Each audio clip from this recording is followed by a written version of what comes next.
Hello दोस्तों, तो आज हम फिर से लेकर आ गए। आज हम फिर पढ़ाएंगे बायोलॉजी। पिछली क्लास में हमने चालू किया था लिविंग वर्ल्ड। उम्मीद करता हूं कि आप लोग समझ गए होंगे। अगर कोई वीडियो मिस किए होंगे तो आप फिर से जाकर चैनल पर देख सकते हैं। तो आज हम पढ़ाएंगे बायोलॉजिकल क्लासिफिकेशन। पुराने जमाना में जो होता है, जीव को क्लासिफाई किया गया था फूड, शेल्टर और क्लोथ पर किया गया था।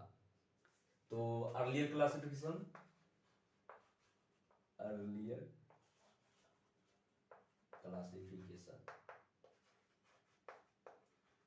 आपको किया गया था फूड, शेल्टर एंड क्लॉथ्स। तो इतना समझ गए। पुराने जमाने में जो क्लासिफाई किया गया था जीव को, वो फूड, शेल्टर और क्लोथ्स पर। तो इसमें कोई जान था न, इसलिए ये गलत हो गया। तो सबसे पहले आए आपके अरिस्टोटल साहब आए।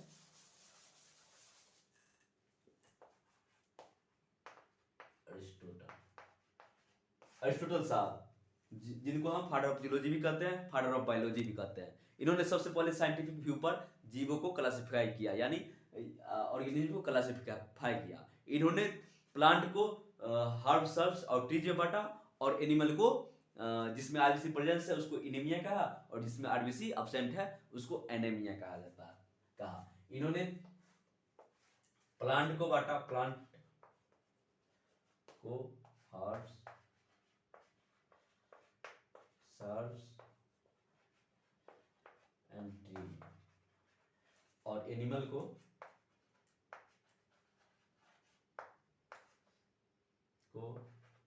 इनाइमा और एनिनेमा। इसमें आरबीसी प्रेजेंट होगा और इसमें आरबीसी अब्सेंट होगा। इतना क्लियर। सबसे पहले आपको क्वेश्चन आएगा, सबसे पहले साइंटिफिक व्यू में किस साइंटिस्ट ने क्लासिफाई किया? तो अरिस्टोटल साहब आए। अरिस्टोटल साहब ने प्लांट को हर्ब्स और ट्रीज का, और एनिमल को जिसमें आरबीसी प्रेजेंट है उसको इनेमिया, और जिसमें आरबीसी अब्सेंट है उसको एनेमिया कहा। इतना क्लियर। ये भी गलत हो गया। फिर आए टू किंगडम क्लासिफिकेशन।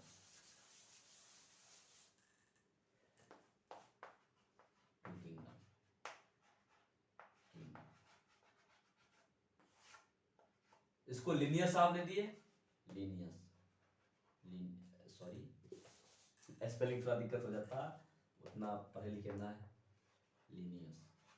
लिनियस साहब आए। इन्होंने टू किंगडम क्लासिफिकेशन दिए। इन्होंने कहा जिसमें सेल वॉल प्रेजेंट होगा उसको हम प्लांट कहेंगे, और जिसको सेल वॉल प्रेजेंट नहीं होगा उसको हम एनिमल कहेंगे। इतने क्लियर हो गया ना।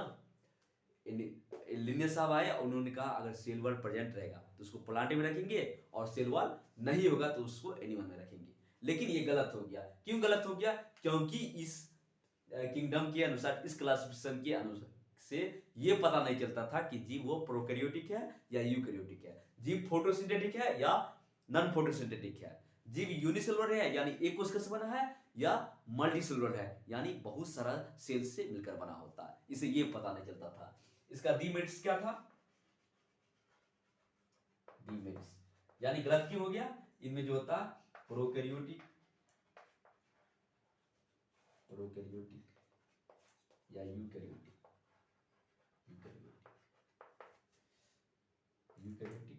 फोटोसिंथेटिक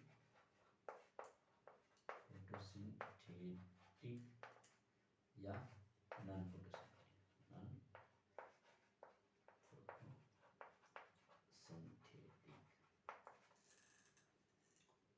यूनिसेलुलर या मल्टीसेलुलर। इतना समझ गए ना। इन्होंने इस क्लासिफिकेशन से ये पता नहीं चल रहा था कि ये जीव जो होता है, जीव है वो प्रोकैरियोटिक है या यूकैरियोटिक है। प्रोकैरियोटिक मतलब जिसमें न्यूक्लियस साफ साफ दिखाई देगा, न्यूक्लियस जो होगा निग्लिजिबल होगा। यूकैरियोटिक इसमें दिखाई देगा। इससे ये पता भी नहीं चला कि फोटोसिंथेटिक है या नॉन फोटोसिंथेटिक है जीव। फोटोसिंथेटिक मतलब वो जीव क्या अपने से खाना बनाता है, जो खुद से खाना बनाए उसको फोटोसिंथेटिक, और जो खुद से भोजन बनाए उसको हम नॉन फोटोसिंथेटिक। इतना क्लियर ना। फिर वो जीव यूनिसेलुलर यानी एक सेल से बना है या ज्यादा सेल से बना है, ये डिफरेंस पता नहीं चल रहा था, इसलिए ये गलत हो गया। फिर आपका आता है 5 किंगडम क्लासिफिकेशन। 5 किंग, वैसे नहीं लिखिए, ऐसे लिखिए 5 किंगडम।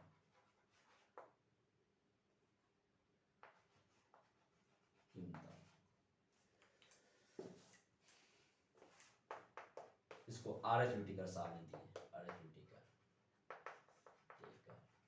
1969 किस आधार पर दिए?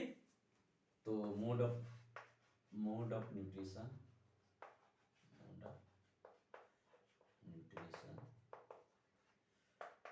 दूसरा मोड ऑफ रिप्रोडक्शन,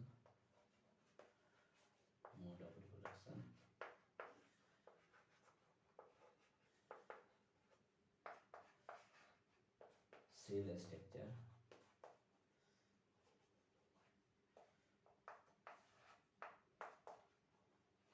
थैलस,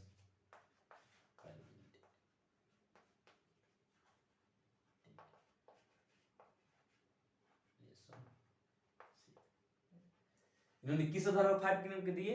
तो इन्होंने मोड ऑफ न्यूट्रिशन, वो जीव कैसे भोजन करता है, मोड ऑफ रिप्रोडक्शन, वो जीव रिप्रोडक्शन कैसे करता है, एसेक्सुअल करता है या सेक्सुअल करता है, सेल स्ट्रक्चर, उसका सेल का बनावट कैसा है, थैलस फाइलोजेनेटिक रिलेशनशिप, उसका पूर्वज से संबंध कैसा है, इस आधार पर इन्होंने 5 किंगडम क्लासिफिकेशन दिए।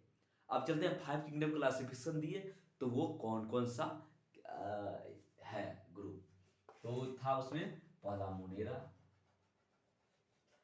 दूसरा प्रोटिस्टा, तीसरा फंगी, चौथा प्लांटी और पांचवा एनिमलिया। देखिए इसी किंगडम से ये पता चला जो क्लाइडोनोमास, जिसको हम प्लांट किंगडम में पहले रखा जाता था, उसको प्रोटिस्टा में रखा गया, अब इसमें प्रोटिस्टा में रखा गया। क्यों रखा गया? क्योंकि वह एक सेल से बना है। क्लियर ना? अमीबा पैरामेसियम उसको पहले प्लांट किंगडम में रखते थे, जो अभी प्रोटिस्टा में रखते हैं, अब प्रोटिस्टा में हो गया। क्लियर ना?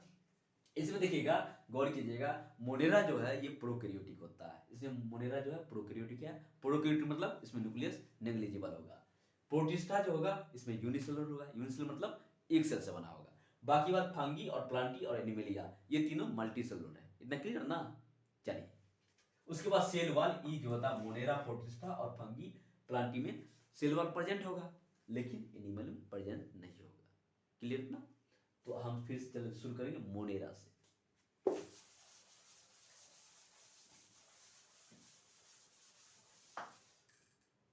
मोनेरा, देखिए मोनेरा जो होता है प्रोकैरियोटिक है, हम बता दिए। मोनेरा में जो होता है मोस्टली आपको बैक्टीरिया आएगा, mostly bacteria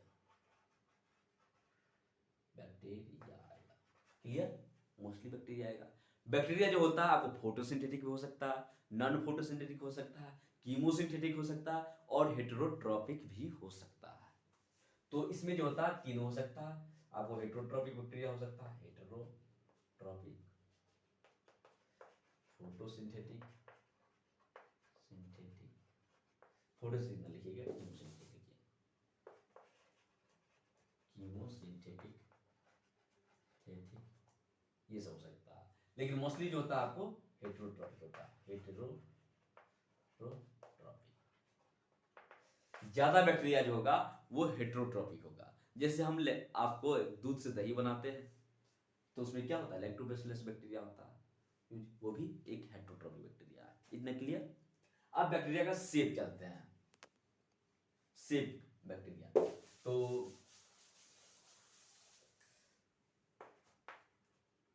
shape of bacteria 4 types है। पहला बेसिलस, दूसरा कोकस, तीसरा फाइब्रियो, चौथा एस्पेरिडिया।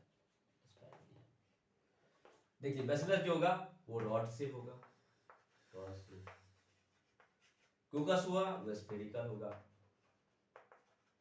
वाइब्रियो जो होगा कॉमा शेप होगा, और स्पाइरलिम जो होगा स्पाइरल होगा। इतना क्लियर ना।